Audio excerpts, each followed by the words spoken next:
1971년 국제중앙은행들은 달러 대신 금을 요구하기 시작했습니다. 닉슨 대통령은 곧 달러의 금 태환을 중단할 수밖에 없었습니다. 이 결정은 달러를 근본위제에서 영구적으로 분리시켰습니다. 이후 50년 동안 달러는 구매력에서 98% 감소를 겪었습니다.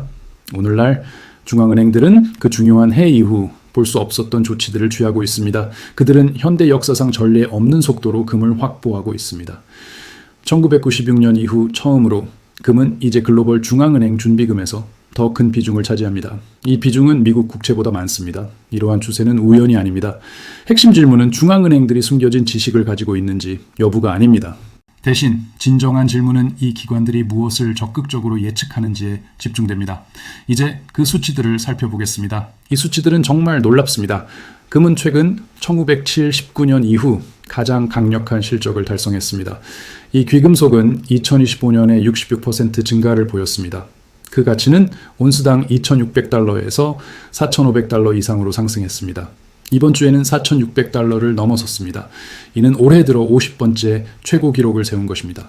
그러나 중앙은행의 활동은 단순한 가격보다 더 큰 의미를 가집니다. 이 은행들은 2025년에 총 1,000톤 이상의 금을 매입했습니다. 이는 3년 연속 구매량이 1,000톤을 초과한 것입니다. 2022년 이전에는 연평균 약 400톤이었습니다. 이러한 통계는 근본적인 변화를 보여줍니다. 폴란드 중앙은행만 해도 95톤을 매입했습니다. 카자흐스탄은 추가로 49톤을 축적했습니다. 인도는 단 3개월 만에 43톤을 확보했습니다. 중국은 공식적으로는 완만한 증가를 보고했습니다. 하지만 많은 사람들은 중국이 은밀한 수단으로 훨씬 더 많은 양을 모으고 있다고 믿습니다. JP모건은 이제 2026년 말까지 금값이 5,000달러에 도달할 것으로 예측합니다. 뱅크 오브 아메리카는 비슷한 가격 수준을 예상합니다. 모건 스탠리는 목표를 4,400달러로 조정했습니다. 그들은 이러한 가격 상승을 단순히 순환적인 것이 아니라 구조적인 것으로 설명했습니다. 이것은 틈새 애호가들의 투기적 예측이 아닙니다. 이들은 세계에서 가장 저명한 금융기관들입니다. 그들은 고객들에게 훨씬 더 높은 가격을 예상하라고 조언하고 있습니다. 이러한 상황은 왜 이런 일이 일어나는지에 대한 질문을 자연스럽게 제기합니다. 이러한 중대한 변화를 이해하려면 먼저 중앙은행이 준비금을 어떻게 관리하는지 파악해야 합니다. 수십 년 동안 그 접근 방식은 간단했습니다. 중앙은행들은 준비금을 달러로 보유했습니다. 구체적으로 그들은 미국 정부가 발행한 부채증권인 미국 국채를 소유했습니다. 이 전략은 여러 가지 이유로 논리적이었습니다. 국채는 전 세계적으로 가장 안전한 자산으로 여겨졌습니다. 그것들은 이자 지급을 제공했으며 높은 유동성을 보였습니다. 더욱이 국제 상거래에서 달러가 주로 사용되었습니다. 따라서 이 통화를 보유하는 것은 글로벌 경제 참여에 필수적이었습니다.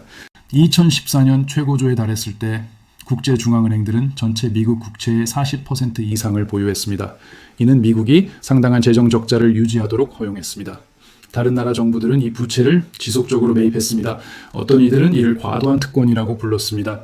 이 시스템은 미국이 여러 세대 동안 생산한 것보다 더 많이 소비할 수 있도록 했습니다. 이제 이 오래된 체계는 해체되고 있습니다. 국채의 공식적인 외국인 보유량은 이제 전체 시장의 15% 아래로 떨어졌습니다. 2025년 10월에만 브라질, 러시아, 인도, 중국, 남아프리카, 공화국과 같은 국가들은 미국 부채를 매도했습니다. 이 금액은 290억 달러에 달했습니다. 지난 12개월 동안 중국은 710억 달러를 처분했습니다. 인도는 510억 달러를 매도했습니다. 브라질은 610억 달러를 처분했습니다. 이 국가들은 단순히 국채를 매도하는 것이 아닙니다.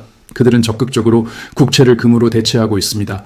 이는 브레턴 우즈 시스템 종료 이후 글로벌 준비금 관리에서 가장 중대한 변화를 나타냅니다.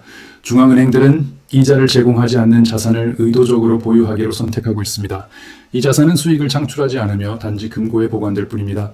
이러한 결정은 다른 선택지에 대한 그들의 관점을 깊이 있게 드러냅니다. 역사는 불안한 유사점을 제시합니다. 1960년대 국제중앙은행들은 달러의 금태환성에 의문을 제기하기 시작했습니다. 미국은 베트남 전쟁과 국내 지출 계획의 자금을 조달하기 위해 통화를 발행하고 있었습니다. 외국 정부들은 달러 보유액을 실물금으로 교환하기 시작했습니다. 샤를 드골 대통령 하에 프랑스가 특히 포트녹스에서 금을 가져갔습니다. 1971년까지 이러한 금 유출은 감당할 수 없게 되었습니다. 미국의 금 보유량은 제2차 세계대전 이후 2만 톤 이상에서 거의 8천 톤으로 급감했습니다. 8월 15일 닉슨 대통령은 미국이 더 이상 어떤 환율로도 달러를 금으로 교환하지 않을 것이라고 선언했습니다. 1944년부터 글로벌 금융을 구조화했던 브레턴 우즈 시스템은 즉시 해체되었습니다. 그 후 10년 동안 심각한 통화 불안정 기간이 이어졌습니다. 달러는 3년 안에 30% 이상 평가절하되었습니다. 인플레이션은 두 자릿수로 치솟았습니다. 금 가격은 1980년까지 10배나 상승했습니다. 전후 시대의 전체 금융 시스템은 재건이 필요했습니다. 현재 상황은 우려스러운 유사점을 보여줍니다. 중앙은행들은 다시 한번 미국 정부에 대한 종이 형태의 청구권을 실물금으로 전환하고 있습니다. 이러한 지속적인 금 축적은 투기에 의해 움직이는 것이 아닙니다. 대신 그것은 의도적인 전략적 움직임입니다. 국가들은 서방 저장시설에서 자국으로 금을 옮기고 있습니다. 중국은 상하이와 베이징에 금 준비금을 보유하고 있다고 알려져 있습니다. 인도는 런던에 있던 금을 반환했습니다. 북대서양 조약기구 동맹국인 폴란드조차 영국 은행에서 금을 다시 가져왔습니다. 중앙은행들이 국경을 넘어 실물 금을 이동시키기 시작할 때 그들은 단순히 상업 활동을 하는 것이 아닙니다. 그들은 대신 신뢰에 대한 메시지를 전달하고 있습니다. 중앙은행가들은 일반적으로 금 매입에 대해 자세히 설명하는 기자회견을 열지 않습니다. 그러나 그들의 행동은 그들의 근본적인 우려를 명확히 보여줍니다. 주요 우려는 제재와 관련이 있습니다. 2022년 서방 국가들은 러시아 중앙은행에 3천억 달러 준비금을 동결했습니다. 이 자금은 달러와 유로로 보유되어 있었습니다. 진행 중인 분쟁에 대한 개인의 관점과 관계없이 이 조치는 모든 중앙은행가들에게 중요한 점을 보여주었습니다. 다른 나라의 은행 시스템 내에 보관된 금융 준비금은 압류될 수 있습니다. 그러나 자신의 금고에 보관된 금은 안전합니다. 3조 달러 이상의 외환 보유고를 가진 중국도 이 사실을 간과하지 않았습니다. 인도, 브라질, 그리고 서방 정책에 반대할 수 있는 다른 어떤 나라도 이 점을 주목했습니다. 달러가 금융무기로 변모하면서 강력한 동기가 부여되었습니다. 이것은 간단한 디지털 명령으로 동결되거나 제재되거나 몰수될 수 없는 자산을 보유하도록 장려합니다. 두 번째 주요 우려는 국가 부채에 집중됩니다. 미국 국가 부채는 이제 38조 달러를 초과합니다. 이자 지급액만 해도 2025년에 1.2조 달러에 달했습니다. 이 수치는 전체 국방 예산을 초과합니다. 의회 예산국은 예측 가능한 미래에 연간 2조 달러의 적자를 예상합니다. 제닛 옐런 본인도 최근 재정 우위에 대해 경고했습니다. 이는 부채가 너무 커져 연방준비제도가 인플레이션을 관리할 수 없는 상황을 설명합니다. 그렇게 하면 정부 자금 조달 위기가 시작될 것입니다. 중앙은행들은 이러한 수치들을 완전히 인지하고 있습니다. 그들은 미국이 현재 의무를 이행할 수 있는 것보다 더 빠르게 부채를 축적하고 있음을 관찰합니다. 그들은 또한 워싱턴에서 이 문제를 해결하려는 정치적 의지가 없음을 인식합니다. 더욱이 역사적으로 지속 불가능한 부채에 시달린 정부는 일관되게 인플레이션에 의존한다는 점을 주목합니다. 이는 종종 가장 문제가 적은 해결책으로 여겨집니다. 그러나 이 접근 방식은 채권자들에게 고통스럽습니다. 금은 다른 주체의 부채를 나타내지 않는 유일한 준비 자산입니다. 그것은 임의로 생성되거나 평가절하되거나 채무 불이행의 대상이 될 수 없습니다. 급격히 증가하는 정부 부채가 특징인 시기에 이 특성은 더욱 귀중해집니다. 세 번째 핵심 우려는 통화 시스템 자체를 다룹니다. 80년 동안 글로벌 금융 시스템은 달러에 고정되어 있었습니다. 그러나 브릭스 국가들은 대안적인 구조를 부지런히 개발하고 있습니다. 그들은 국제 무역을 자국 통화로 결제하고 있습니다. 그들은 또한 국제은행 간 통신협회와 독립적인 결제 시스템을 구축하고 있습니다. 더욱이 그들은 금 기반 결제 메커니즘을 탐색하고 있습니다. 이러한 메커니즘은 달러를 완전히 우회할 것입니다. 그러한 이니셔티브는 완전히 발전하는 데 수십 년이 걸릴 수 있습니다. 그럼에도 불구하고 중앙은행들은 장기적인 관점에서 운영됩니다. 그들의 현재 금 축적은 전략적 움직임입니다. 그들은 2035년 또는 2045년까지는 뚜렷이 달라질 수 있는 글로벌 환경을 준비하고 있습니다. 그들은 본질적으로 달러가 더 이상 유일한 선택지가 아닌 미래에 대비하고 있습니다. 현재 상황은 깊은 아이러니가 특징입니다. 미국은 다른 어떤 나라보다 더 많은 금을 보유하고 있습니다. 8,000톤 이상이 주로 포트 녹스와 뉴욕 연방준비은행에 보관되어 있습니다. 이 금은 닉슨 대통령이 금 태환을 중단한 이후 대체로 손대지 않은 채 남아 있었습니다. 연방준비제도의 대차 대조표에는 온스당 42달러라는 시대에 뒤떨어진 가격으로 평가되어 있습니다. 이 수치는 1970년대의 잔재이며 조정되지 않았습니다. 현재 시장 가격으로 미국의 금 준비금은 750억 달러 이상으로 평가됩니다. 그 가치에도 불구하고 이 금은 통화 정책에서 활발한 기능을 하지 않습니다. 연방준비제도는 금을 매입하지도 매도하지도 않습니다. 재무부는 금을 언급조차 하지 않습니다. 모든 실질적인 목적에서 이 금은 존재하지 않는 것과 같습니다. 한편 중국은 15년 이상 적극적으로 금을 축적해 왔습니다. 공식 통계는 약 2,300톤을 나타냅니다. 그러나 분석가들은 실제 보유량이 그 2배가 될 수 있다고 추정합니다. 중국 인민은행은 국내 채굴 작업에서 직접 금을 매입합니다. 이러한 추가분은 국제 데이터베이스에 보고되지 않습니다. 러시아는 2008년 이후 1,500톤 이상을 추가했습니다. 이는 러시아를 전 세계에서 5번째로 큰 금 보유국으로 만들었습니다. 심지어 더 작은 국가들도 이러한 축적에 동참하고 있습니다. 여기에는 싱가포르, 폴란드, 체코 공화국, 그리고 우즈베키스탄이 포함됩니다. 이 광범위한 구매국 목록은 다양한 대륙과 정치적 성향을 아우릅니다. 이러한 행동들의 종합적인 메시지는 명확합니다. 전 세계 국가들은 금융 미래를 준비하고 있습니다. 이 미래의 금은 1960년대 이후 가지지 못했던 중요성을 되찾을 것입니다. 이러한 금 축적에 참여하지 않는 유일한 주요 중앙은행은 미국 연방준비제도입니다. 이는 2가지 가능성을 시사합니다. 미국이 다른 모든 중앙은행이 알지 못하는 지식을 가지고 있거나 또는 다른 모든 중앙은행이 미국이 무시하기로 선택한 것을 이해하고 있다는 것입니다. 물리적 금 시장은 현재 긴장의 징후를 보이고 있습니다. 상하이의 프리미엄은 런던 가격을 지속적으로 초과하며 때로는 상당한 액수에 이릅니다. 이러한 추세는 강력한 아시아 수요를 나타내며 금을 동쪽으로 끌어당깁니다. 금은 서방의 금고를 떠나고 있습니다. 예를 들어 금은 잉글랜드 은행, 뉴욕 상품거래소 창고, 스위스 정제소에서 주로 아시아로 이동하고 있습니다. 상장지수 펀드 유입은 2025년에 크게 가속화되었습니다. 투자자들은 금 기반 펀드에 250톤 이상을 기여했습니다. 이는 팬데믹 이후 가장 강력한 한 해를 나타냈습니다. 금괴와 주화에 대한 소매 수요는 1200톤을 넘어섰습니다. 코스트코조차 이제 금괴를 판매하며 몇 시간 안에 매진된다고 합니다. 이러한 수요 급증은 제한된 공급 증가에 직면하고 있습니다. 전 세계 광산 생산량은 수년 동안 거의 변동이 없었습니다. 이는 연간 약 3,500톤에 달합니다. 새로운 금 발견은 드뭅니다. 광산 허가 절차는 수십 년에 걸쳐 진행될 수 있습니다.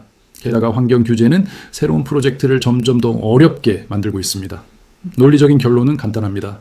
만약 중앙은행이 현재의 매입률을 유지한다면 가격은 반드시 상승해야 합니다. 이는 시장 균형을 달성하는 데 필수적입니다. 이는 투자 수요가 견고하고 광산 공급이 정체될 경우 유효하며 금 가격의 가장 쉬운 경로는 상승입니다. 하지만 서방 금융기관들은 이러한 변화를 인정하는 데 눈에 띄게 느렸습니다. 대부분의 연기금은 금에 대해 최소한의 노출만 유지합니다. 대부분의 포트폴리오 모델은 여전히 단지 25%의 할당을 제한합니다. 전통적인 60대 40 주식 및 채권 포트폴리오는 국채가 위기 시 보완을 제공한다고 가정합니다. 중앙은행들은 이 전제가 더 이상 유효하지 않을 수 있음을 은근히 시사하고 있습니다. 중앙은행의 행동은 그들의 선언보다 더 큰 비중을 가집니다. 그들은 수조 달러의 외환 보유액을 감독합니다. 그들은 수많은 경제학자와 분석가들을 고용합니다. 이 기관들은 일반 투자자에게는 접근 불가능한 데이터와 정보를 가지고 있습니다. 따라서 그들이 집단적으로 동일한 결론에 도달할 때 이는 심각하게 고려할 가치가 있습니다. 3년 연속으로 중앙은행들은 연간 1,000톤 이상의 금을 매입했습니다. 그들은 금이 수익을 제공하지 않음에도 불구하고 이러한 매입을 진행했습니다. 이 활동은 금리가 인상될 때도 계속되었습니다. 게다가 그들은 가격이 전례 없는 수준에 도달했을 때조차 금을 매입했습니다. 이러한 요소들 각각은 일반적으로 금 매입을 단념시켰을 것입니다. 그럼에도 불구하고 매입은 지속되었습니다. 세계금협의회의 연례 설문조사는 설문조사 시작 이래 금 보유액을 늘리려는 가장 강력한 의향을 보여주었습니다. 중앙은행가들은 다가오는 해에 대한 그들의 의도를 질문받았습니다. 전례 없는 수의 중앙은행가들이 더 많은 금을 매입할 계획을 밝혔습니다. 그들은 단순히 보유하거나 보유액을 줄이는 대신 매입을 명시했습니다. 이 패턴은 단기 거래를 넘어선 초점을 시사합니다. 중앙은행은 수십 년에 걸친 전망을 바탕으로 전략적 선택을 내립니다. 그들이 3년 연속으로 자산을 축적할 때 그들은 향후 30년에 대한 관점을 표명하는 것입니다. 이 관점은 일반적으로 명목 화폐에 대한 회의론과 특히 달러에 대한 회의론을 반영하는 것으로 보입니다. 만약 중앙은행이 옳다면 그 영향은 금 가격을 훨씬 넘어섭니다. 금이 통화 중요성을 회복하는 세계는 달러의 세계적 지배력 약화를 시사합니다. 미국 소비자들은 수입품에 대해 더 높은 가격에 직면할 가능성이 있습니다. 미국 정부는 또한 차입금에 대한 이자율 증가를 감당하게 될 것입니다. 미국의 수십 년간의 예산 부족을 허용했던 독특한 이점은 점차 감소할 것입니다. 하지만 이러한 변화는 빠르게 일어나지 않을 것입니다. 기축통화 지위는 일반적으로 몇 년이 아닌 수십 년에 걸쳐 서서히 변합니다. 예를 들어 영국 파운드화는 대영 제국이 쇠퇴하기 시작한 후에도 오랫동안 중요한 통화로 남아 있었습니다. 달러는 더 다양한 글로벌 통화 시스템 내에서도 분명히 중요성을 유지할 것입니다. 하지만 전체적인 궤적은 큰 의미를 가집니다. 중앙은행들은 달러 대안이 필요한 미래를 적극적으로 준비하고 있습니다. 금은 가장 오래된 대안입니다. 금은 국민국가와 지폐가 생겨나기 수천 년 전부터 돈으로 존재했습니다. 기관에 대한 대중의 신뢰가 약해지면 금에 대한 신뢰는 종종 강해집니다. 20세기는 통화 역사에서 독특한 시기를 나타냅니다. 그 이전 5,000년 동안 금은 지속적으로 돈의 역할을 했습니다. 정부의 약속만으로 뒷받침되는 순수한 명목 화폐에 대한 현재의 실험은 겨우 50년밖에 되지 않았습니다. 역사적 관점에서 우리는 이 시스템이 진정으로 작동하는지 여부를 여전히 평가하고 있습니다. 중앙은행들은 그들의 입장을 보호하는 것으로 보입니다. 금은 현대 금융이 종종 간과하는 근본적인 교훈을 가르칩니다. 금은 위원회 결정으로 생성될 수 없습니다. 금은 경제 위기 동안 단순히 인쇄될 수 없습니다. 게다가 금의 가치는 국가 부채를 완화하기 위해 의도적으로 낮춰질 수 없습니다. 금의 총 공급량은 연간 약 1.5% 증가합니다. 이 비율은 새로운 광산 운영의 생산량을 반영합니다. 어떤 정부도 이 내재된 특성을 변경할 수 없습니다. 이러한 특정 속성들로 인해 금은 한때 현대중앙은행 업무에 부적합해 보였습니다. 현대중앙은행 업무는 위기 시 신속하게 대응할 수 있는 유연성을 요구합니다. 많은 경제학자들은 한때 금을 야만적인 유물로 일축했습니다. 그들은 금을 복잡한 경제에 부적합한 원시적인 형태의 돈으로 보았습니다. 하지만 이러한 과거의 묵살에도 불구하고 상황은 변했습니다. 세계에서 가장 정교한 금융기관들은 이제 물리적 금을 보관하기로 선택하고 있습니다. 그들은 모든 현대 금융 도구를 갖추고 있음에도 불구하고 안전한 지하 금고의 금을 보관하고 있습니다. 이 기관들은 의도적으로 수익을 제공하지 않는 자산을 선택하고 있습니다. 그들은 이자 지급을 제공하는 다른 자산들보다 이를 선호합니다. 그들은 또한 금융청구권보다 직접적인 물리적 소유를 선택하고 있습니다. 이러한 전략적 선택은 간단한 계산에서 비롯됩니다. 채권, 통화, 파생상품을 포함한 대부분의 현대 금융자산은 거래 상대방의 신뢰에 의존합니다. 그들은 다른 당사자가 의무를 이행할 것이라는 약속에 의존합니다. 하지만 금은 누구에게도 의존하지 않습니다. 기관 신뢰가 감소하는 시대에 그러한 독립성은 상당한 가치를 제공합니다. 최근의 세계적 사건들은 중앙은행이 왜 이러한 독립성을 우선시할 수 있는지 보여줍니다. 예를 들어 연방준비제도 의장은 최근 형사조사를 받았습니다. 이러한 혐의의 실제 타당성과 관계없이 그러한 공개적인 광경은 기관의 신뢰성을 해칩니다. 시장은 제롬 파월이 연방준비제도의 독립성을 옹호하는 이례적인 성명을 발표하는 것을 면밀히 관찰했습니다. 이는 그가 잠재적인 기소에 직면했을 때 발생했습니다. 금 가격은 바로 그날 급격히 상승했습니다. 그 조사는 중앙은행 독립성에 대한 더 넓은 압력을 반영합니다. 정치 지도자들은 통화 정책을 즉각적인 정치적 목표를 달성하기 위한 도구로 점점 더 간주합니다. 이 접근 방식은 종종 장기적인 금융 안정성을 보장하는 것보다 우선시됩니다. 기관이 정치화되면 그들이 관리하는 자산은 결과적으로 신뢰를 잃습니다. 이러한 추세는 미국에만 국한되지 않습니다. 예를 들어 유럽중앙은행은 상충되는 경제적 이해관계를 가진 회원국들의 압력에 직면해 있습니다. 일본에서는 일본은행이 전례 없는 정도로 정부 부채를 통화화했습니다. 전 세계적으로 중앙은행들은 대차대조표를 크게 확장했습니다. 이 조치는 통화정책과 재정정책 사이에 전통적인 경계를 모호하게 합니다. 이러한 복잡한 배경을 고려할 때 금의 매력은 쉽게 이해됩니다. 금은 정치적 틀 밖에 완전히 존재합니다. 어떤 선거도 금의 근본적인 속성을 바꿀 수 없습니다. 어떤 정책 결정도 금의 공급을 늘릴 수 없습니다. 금은 그저 기록된 역사 내내 인류가 소중히 여겨온 조밀하고 비활성인 금속 그 자체입니다. 금을 매입하는 중앙은행들은 그들이 점점 더 불신하는 시스템으로부터 효과적으로 독립을 구매하는 것입니다. 이 모든 것이 달러가 내일 갑자기 붕괴될 것임을 나타내지는 않습니다. 기축통화 지위의 전환은 여러 세대에 걸쳐 이루어집니다. 파운드 스털링은 영국의 상대적 경제력이 쇠퇴한 후에도 수십 년 동안 지배적인 지위를 유지했습니다. 달러는 상당한 모멘텀, 강력한 네트워크 효과, 그리고 세계 최대 경제의 지원을 받습니다. 이러한 강력한 이점들은 빠르게 사라지지 않습니다. 하지만 변화의 방향이 즉각적인 속도보다 더 큰 의미를 가집니다. 중앙은행들은 점진적으로 달러에 대한 의존도를 전환하고 있습니다. 금의 각 매입은 이 움직임에 기여합니다. 미국 국채의 각 매각 또한 기여합니다. 게다가 현지 통화를 사용하는 각 양자 무역 협정도 도움이 됩니다. 이것들은 긴 여정의 작은 단계들을 나타냅니다. 최종 목적지는 불분명하지만 선택된 길은 꾸준히 더 명확해지고 있습니다. 20세기 대부분 동안 그 길은 달러 지배력 증가로 이어졌습니다. 더 많은 국가들이 달러를 보유했습니다. 더 많은 국제 무역이 달러로 청구되었습니다. 게다가 더 많은 중앙은행 외환 보유액이 달러로 표시되었습니다. 수십 년 만에 처음으로 이 길은 이제 반대 방향으로 이어집니다. 중앙은행들은 적극적으로 보유 자산을 다각화하고 있습니다. 그들은 새로운 대안을 구축하고 있습니다. 그들은 달러가 유일한 기축통화가 아닌 미래에 대비하여 해지하고 있습니다. 금은 이 해지 전략에서 핵심적인 역할을 합니다. 1971년 세계는 가혹한 교훈을 얻었습니다. 정부의 약속 외에는 아무것도 뒷받침되지 않는 지폐는 사전 경고 없이 평가절하될 수 있습니다. 그 교훈은 한 세대 전체의 구매력 상당 부분을 잃게 했습니다. 오늘날 중앙은행들은 이 중요한 교훈을 기억합니다. 그들이 반드시 달러의 미래에 반대하는 것은 아닙니다.